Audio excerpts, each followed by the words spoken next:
యేసుక్రీస్తు వారి నామంలో చేరువచ్చిన అందరికీ నా వందనాలు. మనందరం ఇప్పటివరకు మన యొక్క మాట ద్వారా మనం దేవుణ్ణి ఆరాధించి ఉన్నాం. ఆయన యొక్క బలలోకి మనం చేతులు వేయబోయే ముందు మనం పరీక్షించుకొని మనం యోగ్యులుగా మనం బలలో వేయడానికి ప్రయత్నం చేద్దాం. మనలో ఎంతమంది యథార్థవంతులుగా ఉన్నాం? అసలు యథార్థత అంటే ఏంటి చెప్పాలి. యథార్థత అంటే ఏంటి? క్వశ్చన్ మార్క్ వద్దు, ఎవరు క్వశ్చన్ మార్క్ పెట్టుకుని చూడొద్దు. ఏదో ఒకటి తప్పో ఒప్పో ఏదో ఒకటి. యథార్థత అంటే ఏం చెప్పండి, త్వరగా చెప్పాలి. యథార్థత అంటే నిజాయితీ. యథార్థత అంటే పరిశుద్ధంగా మనం ఈ లోకంలో జీవిస్తూ మనం కళంకం లేకుండా బ్రతకడాన్ని యథార్థత అంటారు. మరి మన జీవితంలో మనం యథార్థత కలిగి ఈ లోకంలో మనం జీవించేవారుగా ఉన్నామా? దేవుని యందు మనం ఎంత యథార్థవంతులుగా ఉన్నాం, ఎంత నిజాయితీగా ఉన్నాం, ఒకసారి మనం పరీక్ష చేసుకుందాం. చూడండి, యోబు గ్రంథం 2వ అధ్యాయము. యోబు గ్రంథం, ఒకసారి యోబు గారి దగ్గరికి వెళ్ళొద్దాం. 2వ అధ్యాయము 9వ వచనం తీసుకుని చదవండి.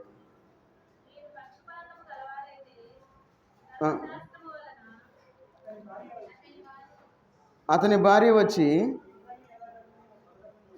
నీవు ఇంకను యథార్థతను వదలక ఉందువా, దేవుని దూషించి మరణము కమ్మనేను. ప్రార్థన చేసుకుందాం. మహోన్నతుడైన దేవా, సర్వాధికారి అయిన దేవా, నీకు వందనాలు తండ్రి. ఈ మధ్యాహ్నకాల సమయంలో మీ పాసందులో చేరి మీ యొక్క వాక్యాన్ని ధ్యానించుకోవడానికి మీరు ఇచ్చిన కృపను బట్టి మీకు వందనాలు చెల్లించుకుంటూ ఉన్నా తండ్రి. ఇప్పటివరకునైనా మా యొక్క పాటల ద్వారా మా యొక్క మాటల ద్వారా మిమ్మల్ని ఆరాధించి ఉన్నాం తండ్రి.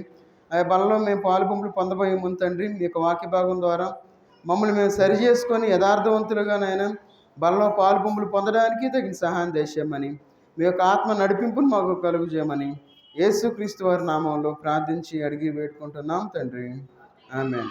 ఇక్కడ మనం చదువుకున్న వాక్య భాగంలో ఒక మాట మనకు కనబడతా ఉంది. ఏమనంటే, యోబు గారి భార్య వచ్చి అంటా ఉంది, అతని భార్య వచ్చి, నీవు ఇంకను యథార్థతను వదలక ఎందువా.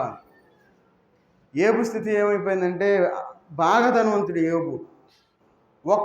ఒక రోజులో యోబు స్థితి మారిపోయింది. మారిపోయిన తర్వాత తన యొక్క భార్యకే బరువు అయిపోయాడు యోబు గారు. భార్య వచ్చి ఏమంటుంది, అప్పుడు ఒకవేళ భార్య వచ్చి పక్కన కూర్చొని, అయ్యా మనం ఎంతో బాగున్నాము, దేవుడు ఎందుకో మనకు పరీక్ష పెట్టాడు, ఒకవేళ మన విశ్వాసానికి పరీక్ష అయ్యిందేమో, మనం జాగ్రత్తగా ఉండాలి, మనం దేవుని వైపు చూడాలి అనే మాట మాట్లాడవలసిన భార్య ఒకే ఒక మాట అంటా ఉంది. ఏమని? నీ యథార్థతను వదలకయుందువా అని నువ్వు చనిపో అంటుంది. దేవుని దూషించి మరణము కమ్మని అంటా ఉంది. అయితే యోబు గారు యథార్థవంతుడిగా జీవిస్తూ ఉన్నాడు. యోబు గారు దేవుని వైపు చూస్తూ ఉన్నాడు. యోబు కష్టంలో ఉన్న దేవుని వైపు చూసేవాడుగా ఉన్నాడు కాబట్టి తన యొక్క భార్య మాట వినలేదు తన యొక్క భార్య. అయితే తన యొక్క భార్యని దూషించలా, ఏంది నువ్వు మాట్లాడేది ఏందని అనలేదు. అయితే సింపుల్గా ఒక మాట అంటున్నాడు. ఏమని? మూర్ఖురాలు మాట్లాడినట్లు మాట్లాడుతూ ఉన్నావు, కొంచెం జాగ్రత్తగా మాట్లాడని చెప్పి తన భార్యకి చెప్తా ఉన్నాడు. అదే మనమైతే ఏం చేస్తాం? ఏంది పిచ్చి పిచ్చిగా మాట్లాడుతున్నావా, అసలు నువ్వు ఎంత మూర్ఖురాలివి, అసలు ఇన్ని రోజులు నువ్వు బాగున్నావు అని చెప్పి మన ఇష్టానుసారంగా మనం మాట్లాడతాం. చూడండి, యోబు గారు అంత శ్రమలో ఉన్నప్పటికీ యథార్థత కోల్పోని వ్యక్తిగా ఉన్నాడు. మరి మన జీవితంలో మనకి యోబు గారికి వచ్చినంత కష్టాలు మనకు ఏమైనా వచ్చినాయా? దేవుని సన్నిధిని విడిచిపెట్టి మనం ఉండడానికి, దేవుని వదిలిపెట్టి మనం ప్రార్థించకుండా ఉండడానికి యోబు గారు అంత శ్రమలు మనకు వచ్చినాయా? మనకు రాలా. మరి మనం యథార్థతను మనం కోల్పోయేవారుగా మనం ఎందుకుంటా ఉన్నాం? చూడండి, మన జీవితంలో ఈ యథార్థత అనేది చాలా ముఖ్యమైనది అని మనం గుర్తుపెట్టుకోవాలి. కాబట్టి మనం యథార్థత విషయంలో మనం కాంప్రమైజ్ అవ్వకూడదు. అంటే కాంప్రమైజ్ అంటే రాజీ పడకూడదు. మనం ఈ లోకంలో యథార్థత విషయంలో రాజీ పడకుండా మనం దేవుని వైపు మనం చూసేవారుగా ఉండాలి. ఎవరైతే ఆ విధంగా చూస్తూ ఉంటారో మన యొక్క జీవితంలో మనం దేవుని యొక్క కార్యాలు మనం చూసేవారుగా ఉన్నాం. ఈ యొక్క మధ్యాహ్నకాల సమయంలో ఈ యొక్క యథార్థతను మనం చూడండి, యోబు గ్రంథం 2వ అధ్యాయం 10వ వచనం చదవండి ఒకసారి. అందుకతడు, మూర్ఖురాలు మాట్లాడినట్టు నీవు మాట్లాడుచున్నావు, మనము దేవుని వల్ల మేలు అనుభవించదుమా, కీడును మనం అనుభవింపతగదా అనెను. ఈ సంగతులలో ఏ విషయమందైనను యోబు నోటి మాటతోనైనను పాపము చేయలేదు. చూడండి యోబు గారు ఎంత పవిత్రుడిగా కనపడతా ఉన్నాడు. అందుకే అపవాది దేవుని దగ్గరికి వెళ్ళి ఛాలెంజ్ చేసింది, యోబు సంగతి చూసావా అంది. అంతే, ఒకే మాట. చూడండి దేవుడు కూడా యోబు గారి గురించి ధైర్యంతో ఉన్నాడు. అప్పుడు అపవాదికి దేవుడు ఏం చేశాడు, ఒక అవకాశాన్ని ఇచ్చాడు. చూడండి అపవాది యోబుని ఏ విధంగా చేసిందో మనం చూస్తూ ఉన్నాం. ఎంత బలం కలిగిందో అపవాది. మన జీవితంలో అపవాది ఒకవేళ మన జీవితంలో ఏదైనా కష్టాలు పెట్టినా, నష్టాలు పెట్టినా, శ్రమలు పెట్టినా మన యొక్క యథార్థతను మనం కోల్పోకుండా జీవించాలి అని దేవుని యొక్క వాక్య భాగం మనకు సెలవిస్తూ ఉంది. ఎందుకంటే ఆయన మన దేవుడు, మనం నా వైపు చూడాలి, పక్కన అటు ఇటు చూడద్దు ఎవరు, నా వైపు చూడాలి. మనం పూజించే దేవుడు ఎలాంటి దేవుడు అంటే ఆయన యథార్థవంతుడు. కాబట్టి మనం ఈ లోకంలో యథార్థంగా జీవించాలి. మన దేవుడు యథార్థవంతుడు కాబట్టి మనం యథార్థంగా జీవించాలి. చూడండి దేవుని యొక్క వాక్య భాగంలో నుండి 2వ సమూయేలు గ్రంథం 22వ అధ్యాయము, 2వ సమూయేలు గ్రంథం 22వ అధ్యాయము 26వ వచనం చదవండి. నీవు దయ చూపించుదువు యథార్థవంతుల ఎడల నీవు యథార్థవంతుడుగా ఉందువు. చూడండి ఈ లోకంలో మనం యథార్థవంతులంగా ఉంటే అప్పుడు దేవుడు మన ఎడల యథార్థవంతుడిగా ఉంటాడు. మనం యథార్థంగా ఉండకుండా దేవా నన్ను కాపాడు, నన్ను రక్షించు అని మనం దేవునికి ప్రార్థన మనం ఎంత చేసినా ఉపయోగం లేదు. కాబట్టి మన యొక్క జీవిత కాలంలో యథార్థతను మనం వదిలిపెట్టకుండా ఉండాలి. ఎందుకంటే మన దేవుడు యథార్థవంతుడు కాబట్టి మనం యథార్థంగా ఉండాలి అని దేవుని యొక్క వాక్యం మనకు సెలవిస్తూ ఉంది. ఎందుకంటే ఇక్కడ చూడండి, దయగల వారి ఎడల నీవు దయ చూపించుదువు, యథార్థవంతుల ఎడల నీవు యథార్థవంతుడవుగా ఉందువు. మనం యథార్థవంతులంగా ఉంటే మనం దేవుడు మన ఎడల యథార్థవంతుడిగా ఉంటాడు అని చెప్పి మనకి దేవుని యొక్క వాక్య భాగం సెలవిస్తూ ఉంది. మరి మనం యథార్థంగా ఉంటే మనం దేవుని సన్నిధికి ఎందుకు రాలేకపోతా ఉన్నాం? అయ్యో నువ్వు ఆ మాట మాత్రం అనొద్దు, మేము ఆదివారం ఒక్కరోజే వస్తాం, దేవుని సన్నిధిలో కనపడతాం, ఆ సంఘ కొడుకులు ఏమో రావాలని రూల్ ఏమి లేదుగా అనుకోవద్దు. మనం సంఘ కొడుకులు రావాలి. ఎందుకంటే వాక్యం ద్వారా మనం అభివృద్ధి చెందేవారుగా ఉండాలి, వాక్యాన్ని మనం గ్రహించేవారుగా ఉండాలి, వాక్యం ద్వారా మనం బలాన్ని పొందేవారుగా ఉండాలి. మన జీవితంలో మనం యథార్థత నుండి మనం పక్కకి పోకుండా ఉండాలి అంటే వాక్యాన్ని మనం ఎంత ఎక్కువగా వింటామో అంత యథార్థవంతులంగా ఉంటాము అనే విషయాన్ని మనం గుర్తుపెట్టుకోవాలి. అందుకే చూడండి ద్వితీయోపదేశకాండం 32వ అధ్యాయము, ద్వితీయోపదేశకాండం 32వ అధ్యాయము 4వ వచనం చదవండి. 32:4. ఆయన ఆశ్రయదుర్గముగా ఉన్నాడు, ఆయన కార్యము సంపూర్ణము, ఆయన చర్యలనియు న్యాయములు, ఆయన నిర్దోషి అయి నమ్ముకొనదగిన దేవుడు, ఆయన నీతిపరుడు, యథార్థవంతుడు. చూడండి మనం పూజించే దేవుడు ఎలాంటి దేవుడు అంటే ఆయన నీతిపరుడైన దేవుడుగా ఉన్నాడు, ఆయన యథార్థవంతుడిగా ఉన్నాడు. అందుకే ఇక్కడ ఒక మాట అంటా ఉన్నాడు, ఆయన ఆశ్రయ దుర్గముగా ఉన్నాడు. మన కష్టం వచ్చినప్పుడు మన ఇంట్లో ఉంటే మన కష్టాలు తీరిపోవు. సహజంగా మనం చేసే తప్పు ఏంటంటే మనం ఇంట్లో ఉంటాం, ఏదైనా కష్టం వచ్చినా బాధ వచ్చినా మనం ఏం చేయాలి, ఆ ఇంట్లో నుండి మనం బయటికి రావాలి. దేవుని ఇంటికి మనం వస్తే దేవుడు మనకు ఆశ్రయ దుర్గంగా ఉంటాడు. అట్లా కాకుండా మన ఇంట్లో మనం ఉండి దేవా ప్రభువా నాయన నీకు స్తోత్రం, నీకు ఆరాధన, నీ కృతజ్ఞతాస్తుతులు చెల్లిస్తున్నాను, స్తోత్రం స్తోత్రం స్తోత్రం అని చెప్పి మనం ఎంత ఇదిగా మనం దేవుణ్ణి ఆరాధించినా లేదంటే మనం ప్రార్థన చేసినా దేవుడు మన మాట వినడు. ఎందుకంటే మన యథార్థతను మనం కోల్పోయాం కాబట్టి మనం దేవుని సన్నిధికి మనం రాలేకపోతా ఉన్నాం. చూడండి మనం అంత యథార్థవంతులంగా ఉండాం. మన జీవితంలో మనం పూజించే దేవుడు నీతిమంతుడైన దేవుడు. ఎందుకంటున్నాడు ఏమని? ఆయన నీతిమంతుడు, యథార్థవంతుడు. అందుకంటే ముందు ఒక మాట అంటా ఉన్నాడు, ఆయన నిర్దోషి అయి నమ్ముకొనదగిన దేవుడు. చూడండి మన దేవుడు ఎలాంటి దేవుడు అంటే నమ్ముకొనదగిన దేవుడుగా ఉన్నాడు ఆయన. చూడండి మనుషులు మనం నమ్మటానికి వీల్లేదు. కొంతమంది మనల్ని ముంచే వాళ్ళు ఉంటారు, కొంతమంది ఎట్లా ఉంటారంటే మనల్ని మోసం చేసేవాళ్ళు ఉంటారు. వాళ్ళు ఎటారు మనతో మంచిగానే మాట్లాడతారు, మనతోనే ఉంటారు, మనలోనే ఉన్నట్లు ఉంటారు. కొంతమంది ప్రాణ స్నేహితులుగా ఉంటారు, ప్రాణాలను తీసేవారుగా ఉంటారు వాళ్ళు. మనం ఎన్నో సంఘటనలు మనం చూస్తూ ఉంటాం. ప్రాణ స్నేహితులు ఏం చేస్తూ ఉన్నారంటే ప్రాణాలు తీసేవారుగా ఈ లోకంలో జీవించేవారుగా ఉన్నారు. స్వయాన తల్లి తండ్రులు కూడా బిడ్డల ప్రాణాలు తీసేవారుగా ఉన్నారనే వార్తలు మనం వింటా ఉన్నాం.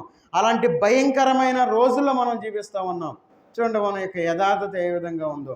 మనం దేవునిలో మనం యథార్థవంతులంగా జీవించేవారుగా ఉండాలి. ఒక తల్లి తండ్రిని కూడా మనం నమ్మటానికి లేని స్థితిలో మనం ఈ లోకంలో జీవిస్తూ ఉన్నాం. ఎందుకంటే కపటమైన ప్రేమ కలిగి ఈ లోకంలో జీవించేవారుగా ఉన్నారు. కాబట్టి ఈ లోకంలో మనం జీవించేటప్పుడు మన దేవుడు నమ్ముకొనదగిన దేవుడు కాబట్టి, ఆయన యథార్థవంతుడు కాబట్టి మనం దేవుని యేసుక్రీస్తు వారిని మనం నమ్ముకునేవారుగా ఉండాలి. అందుకే 25వ కీర్తనలో కీర్తనకారుడు ఒక మాట అంటా ఉన్నాడు. చూడండి 25వ కీర్తన 8వ వచనం తీసిన వచ్చాడు, చదవండి. యెహోవా ఉత్తముడును యథార్థవంతుడనై ఉన్నాడు, కావున తన మార్గమును గూర్చి ఆయన పాపులకు ఉపదేశించును. చూడండి, యెహోవా ఉత్తముడు అనే మాటకి అర్థం ఏంటంటే ఆయన ఉత్తముడు అన్నింటిలో ఆయన ఏ పాపము లేనివాడుగా ఉన్నాడు. ఆయన అంత ఉత్తముడిగా ఉన్నాడు. అందుకంటున్నాడు ఏమని? యెహోవా ఉత్తముడును యథార్థవంతుడనై ఉన్నాడు. మన దేవుడు ఉత్తమమైన దేవుడిగా ఉన్నాడు కాబట్టి మనం కూడా ఉత్తమమైన వారుగా ఉండాలి.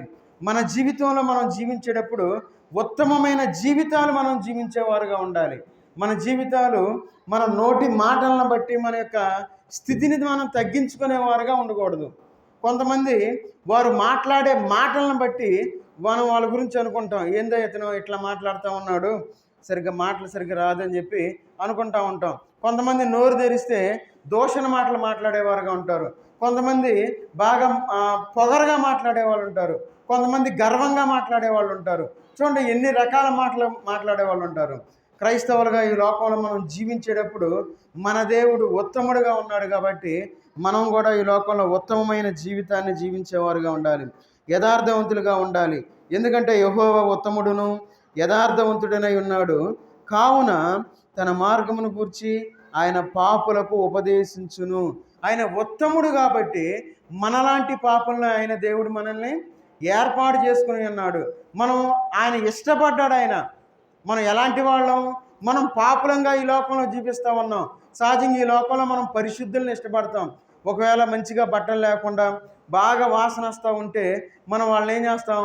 బాగా వాసన వస్తా చిరిగిపోయిన బట్టలు వేసుకొని ఏదో బాగా చెడు వాసన వస్తూ ఉండి ఒకవేళ మందిరం లోపలికి వచ్చారనుకోండి, ఏం చేస్తాం? అప్పుడు బాగా కంపు కొడతా ఉంది బాగా ఉంటే సహజంగా పక్కన వాళ్ళు అంటారు, అమ్మ బాగా వాసన వస్తుంది అని చెప్పేస్తారు. మనం వాళ్ళని ప్రేమించలేం.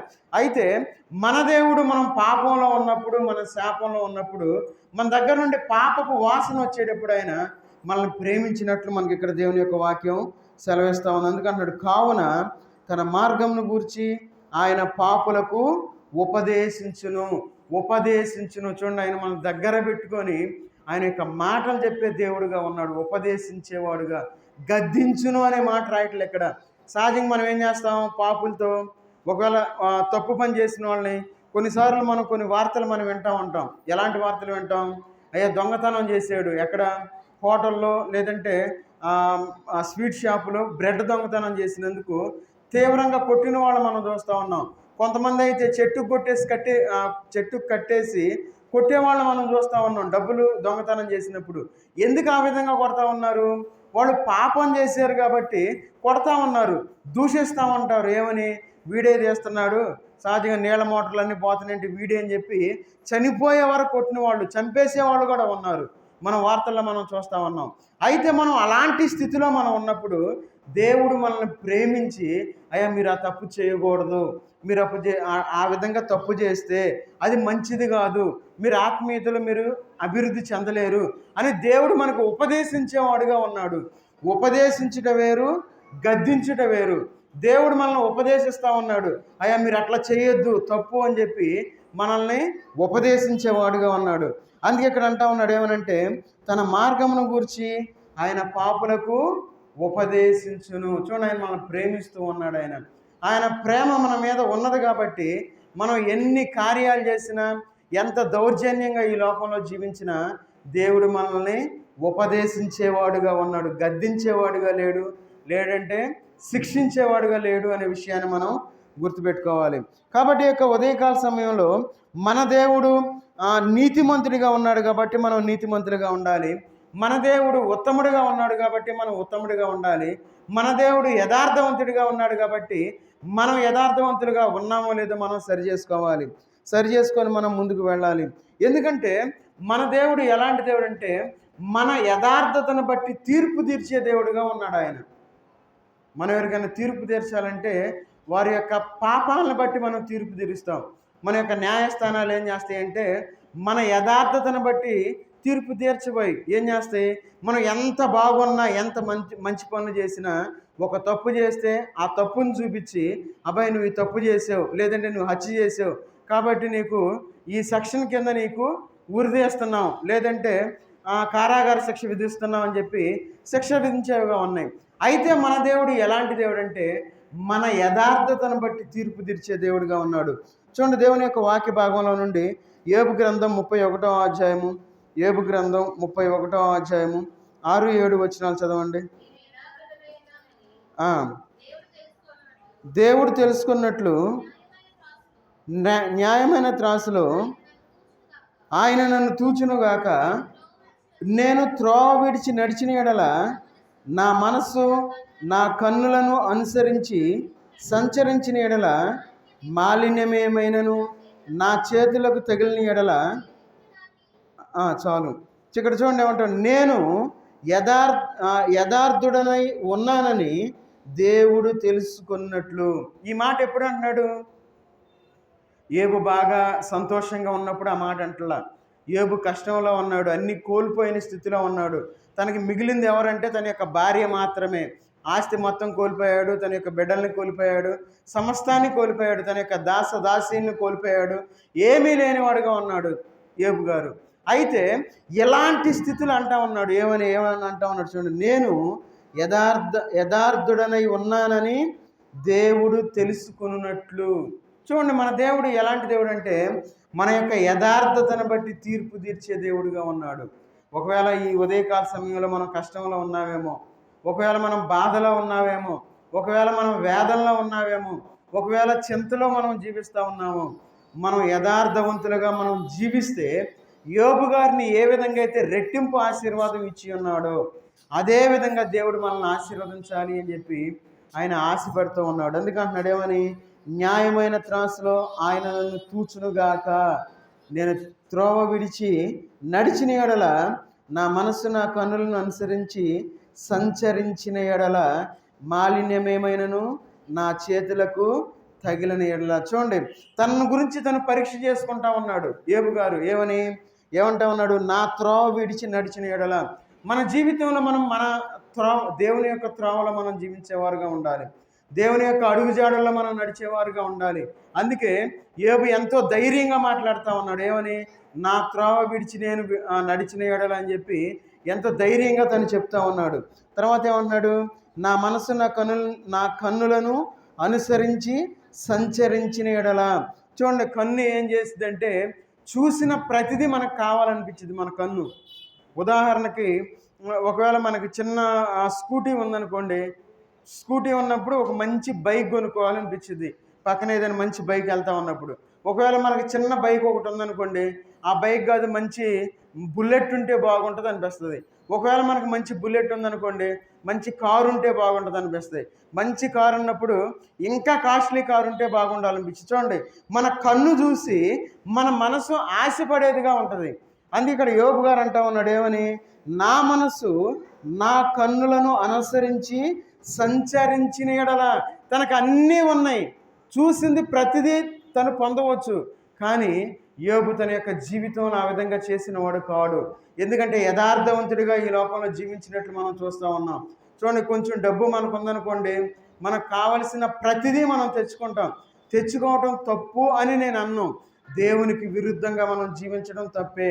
దేవుని త్రోవల యందు మనం నడుచుకోకుండా మన ఇష్టానుసారంగా ఈ లోకంలో జీవించడం తప్పే. తర్వాత ఒక మాట అంటా ఉన్నాడు, మాలిన్యమేమైనను నా చేతులకు తగిలిన ఎడల. చూడండి ఒకవేళ నా చేతులతో తప్పు ఏదన్నా చేస్తే, చూడండి దేవుని ముందు యోబు ఎట్లా అంటా ఉన్నాడు. మరి యోబు ఏ విధంగా అయితే అంటూ ఉన్నాడో మనం ఆ విధంగా అనగలమా?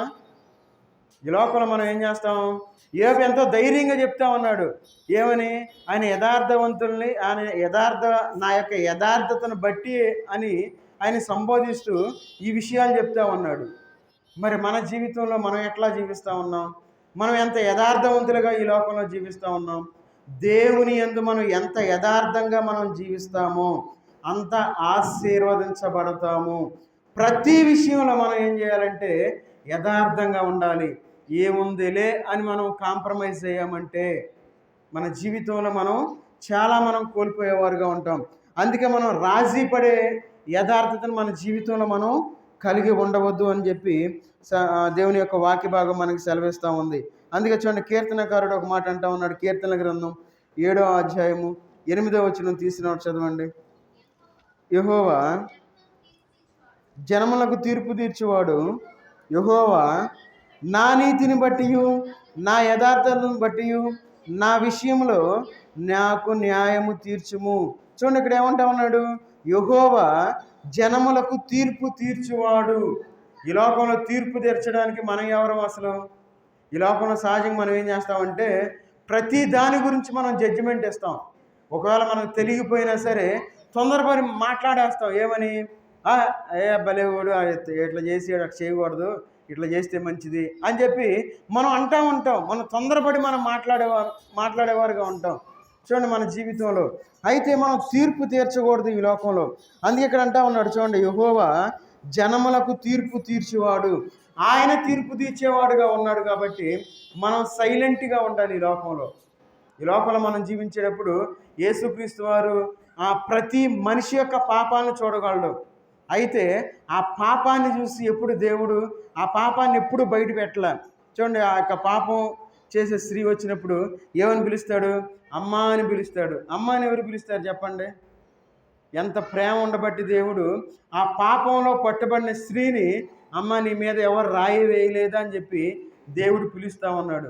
సహజంగా పాపం చేసి వచ్చిన వాళ్ళు మన ముందే ఉన్నారనుకోండి, ఓయ్ ఏం పాపం చేశా నువ్వెందుకు దొంగతనం చేశా, పెద్ద మనం మంచివాళ్ళం అయినట్టు వాళ్ళని గద్దించి వీడే అనుకుంటారు.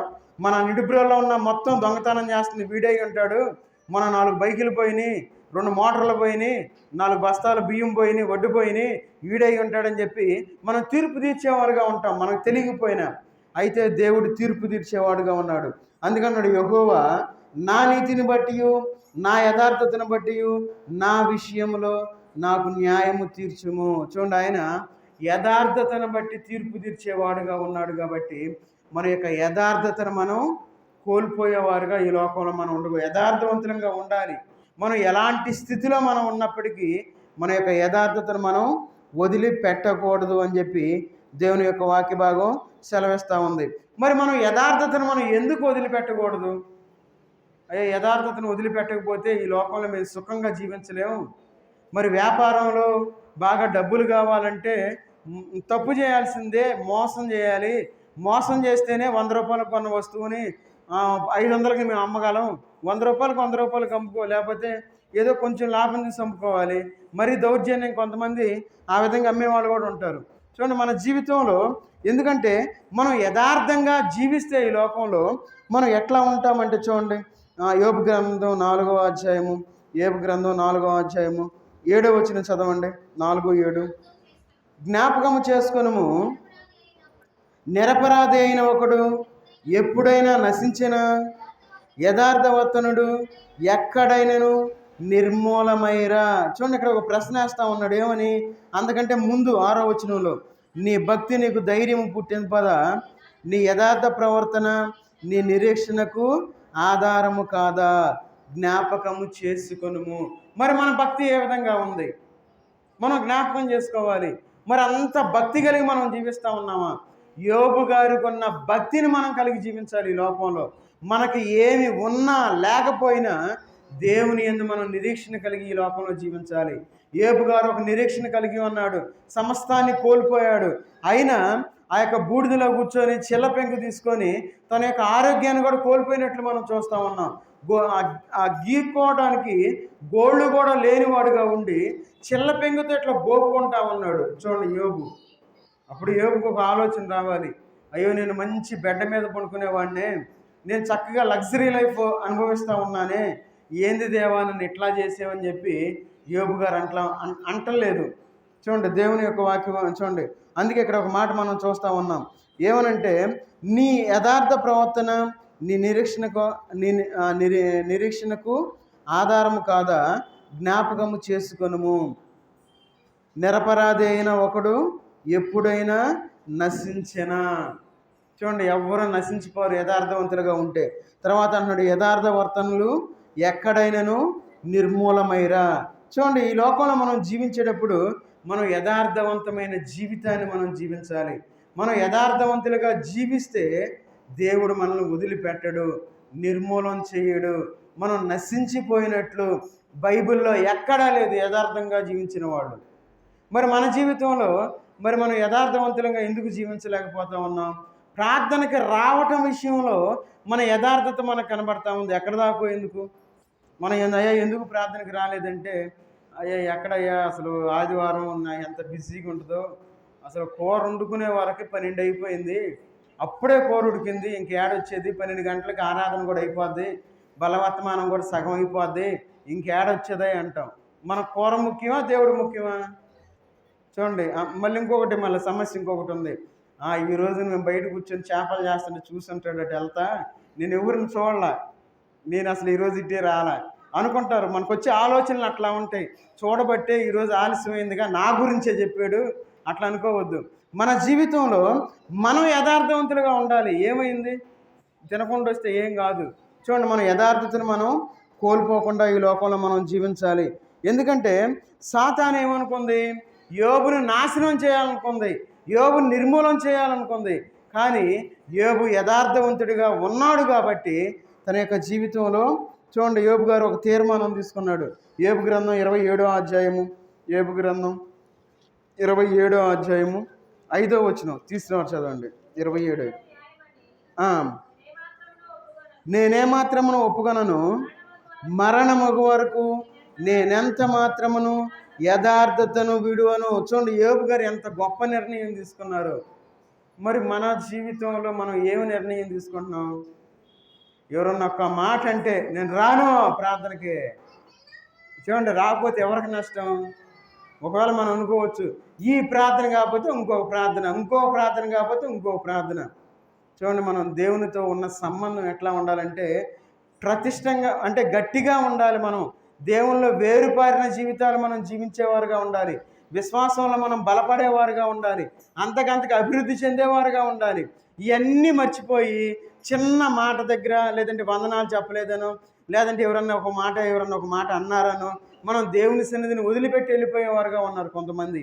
మన యొక్క యథార్థత అక్కడ మనకు కనబడతా ఉంది. అందుకే యోబు గారు తన యొక్క జీవితంలో ఒక తీర్మానం తీసుకుంటా ఉన్నాడు. ఏమని తీర్మానం తీసుకుంటా ఉన్నాడు? మరణము వరకు నేనెంత మాత్రమును యథార్థతను విడువను. చూడండి, యోబు గారు ఎక్కడున్నారు అప్పుడు? కష్టంలోనే ఉంది ఆ మాట అనేటప్పుడు బాధలోనే ఉన్నాడు యోబు గారు, కష్టపడతానే ఉన్నాడు, శ్రమలోనే ఉన్నాడు.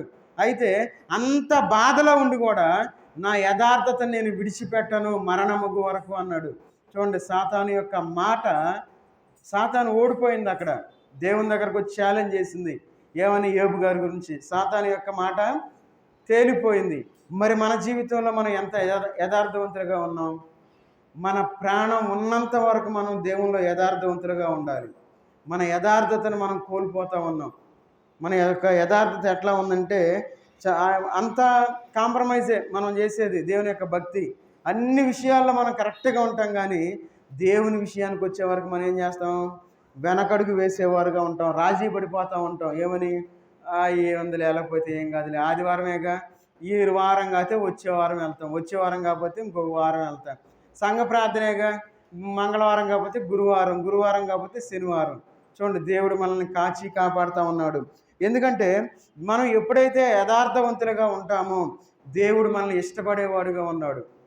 చూడండి, ఆయన మనల్ని ఇష్టపడాలి అంటే మనం యథార్థవంతులుగా ఉండాలి. చూడండి, సామెతల గ్రంథం 11వ అధ్యాయము 20వ వచనంలో మనం ఆ మాట మనం చూడగలం. సామెతల గ్రంథం, యెహోవాకు హేయులు, యథార్థముగా ప్రవర్తించువారు ఆయనకు ఇష్టలు. ఎవరంటే ఇష్టం దేవునికి? యథార్థవంతులుగా జీవించే వాళ్ళంటే దేవునికి ఇష్టం. మరి మనం యథార్థవంతులుగా జీవించకుండా ఈ లోకంలో మన ఇష్టంగా మూర్ఖంగా మనం జీవిస్తూ ఉన్నాం అనుకోండి, మనకి ఏదైనా ఉపయోగం ఏమన్నా ఉందా? ఏమీ లేదు. మన జీవితంలో మనం ఏమీ సాధించలేము అనే విషయాన్ని మనం గుర్తు చేసుకోవాలి. ఎందుకంటే మన దేవుడు మన యందు యథార్థవంతులుగా ఉన్నాడు. ఇంతకుముందు మనం చూసాం, ఆయన యథార్థవంతులను బలపరిచే దేవుడుగా ఉన్నాడు ఆయన. ఇంతకుముందు కాలంలో మనం మాట్లాడుకున్న విషయాల గురించి.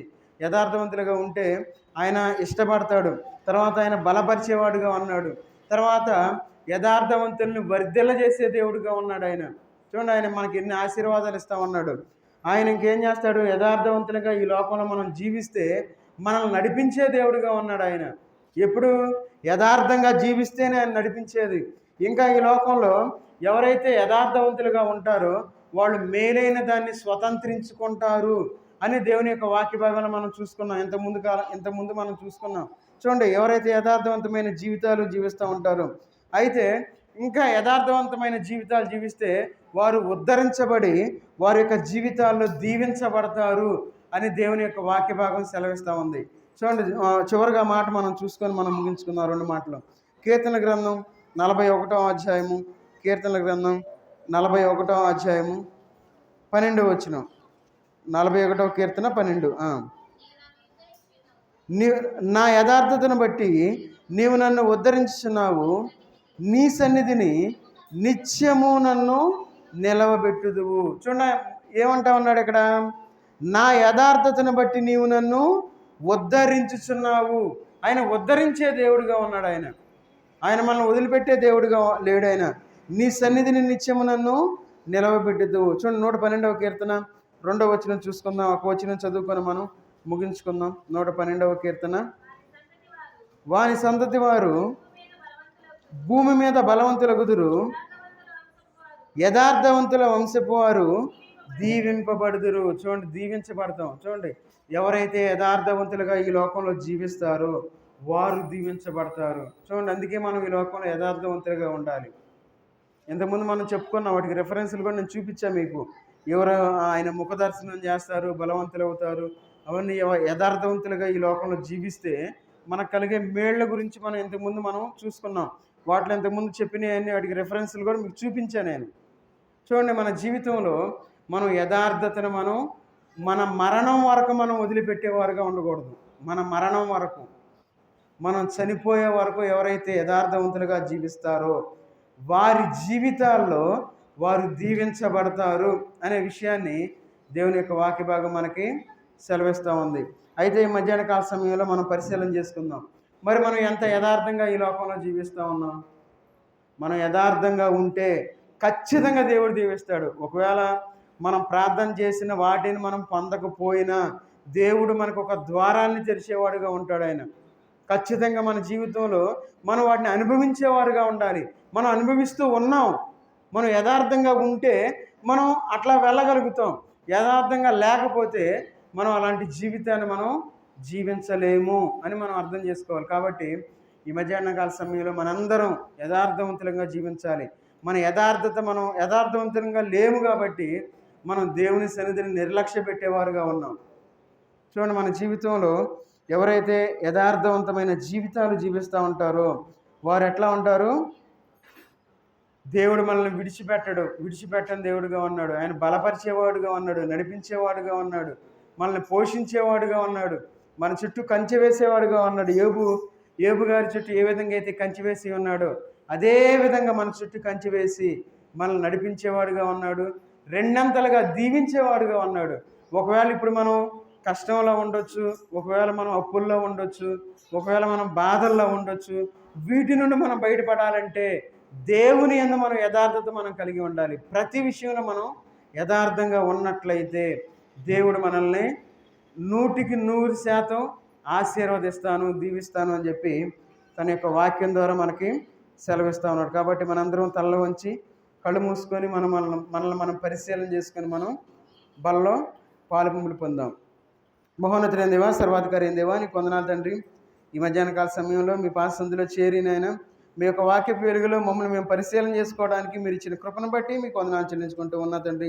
యోబు గారి విషయంలోనైనా తను ఎంతో యథార్థంగా ఉంటానని చెప్పి ఒక తీర్మానం తీసుకుని అన్నా తండ్రి.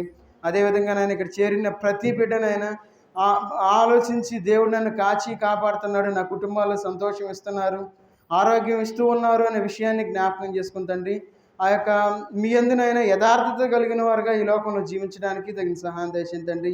ఎప్పుడునైనా వారి యొక్క యథార్థతను విడిచిపెట్టకుండానైనా ప్రతిక్షణం మీ మీద ఆధారపడేవారుగానైనా ప్రతిక్షణం మీ సన్నిధిలో ఉండేవారుగా ఉండడానికి తగిన సహాయం దయచేయమని అడుగుతూ ఉన్న తండ్రి. ఇక్కడ చేరిన ప్రతి బిడ్డని మీరు జ్ఞాపకం చేసుకుని తండ్రి, ఎవరు ఏ అవసరతలో అకరలో ఉన్నారు తండ్రి, ఏ బాధలో ఉన్నారు, ఏ చింతలో ఉన్నారు తండ్రి, ఏ వేదనలో ఉన్నారో ప్రతి వేదన మీరు తీసివేయండి తండ్రి.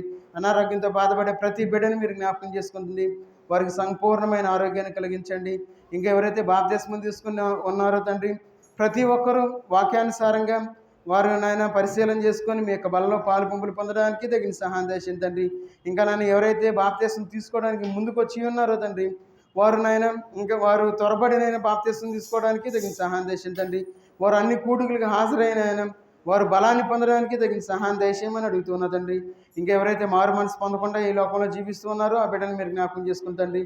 వారు మనసు మార్చుకొని బాప్తిస్మం తీసుకోవడానికి తగిన సహాయం దయచేయమని అడుగుతూ ఉన్నా తండ్రి. ఇక్కడ చేరిన ప్రతి కుటుంబాన్ని నిండారుగా దీవించి ఆశ్రయించమని యేసుక్రీస్తు వారి నామంలో ప్రార్థించి అడిగి వేడుకుంటున్నాం తండ్రి. ఆమెన్. అందరం మనం ప్రార్థనలో ఉండి